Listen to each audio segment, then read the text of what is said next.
Welcome to our channel. Today we how to disable Amazon SES production access, beginner guide step by step clearly.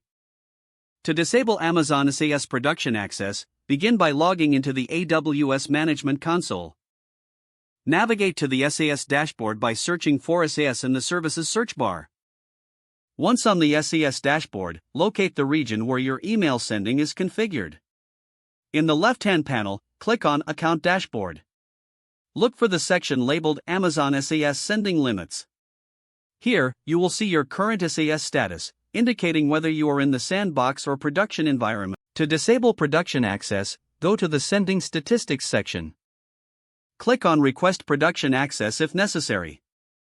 In the request form, you will need to specify your reason for disabling access. Clearly explain your business use case and any other information requested. After completing the form, submit it for review.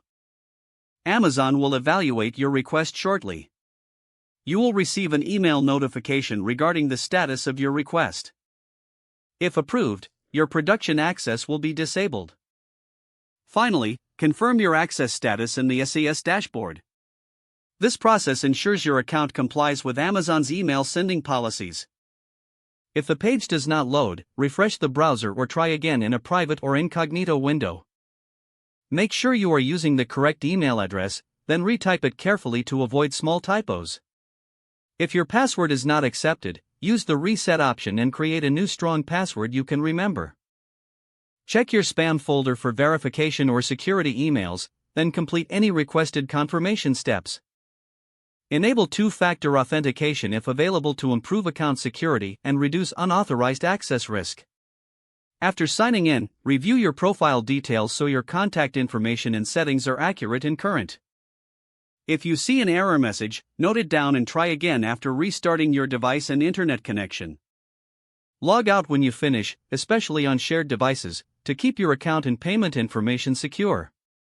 If the page does not load, refresh the browser or try again in a private or incognito window. Make sure you are using the correct email address, then retype it carefully to avoid small typos.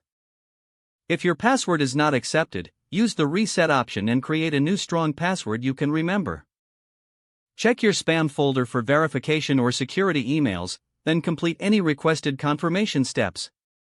Enable two-factor authentication if available to improve account security and reduce unauthorized access risk.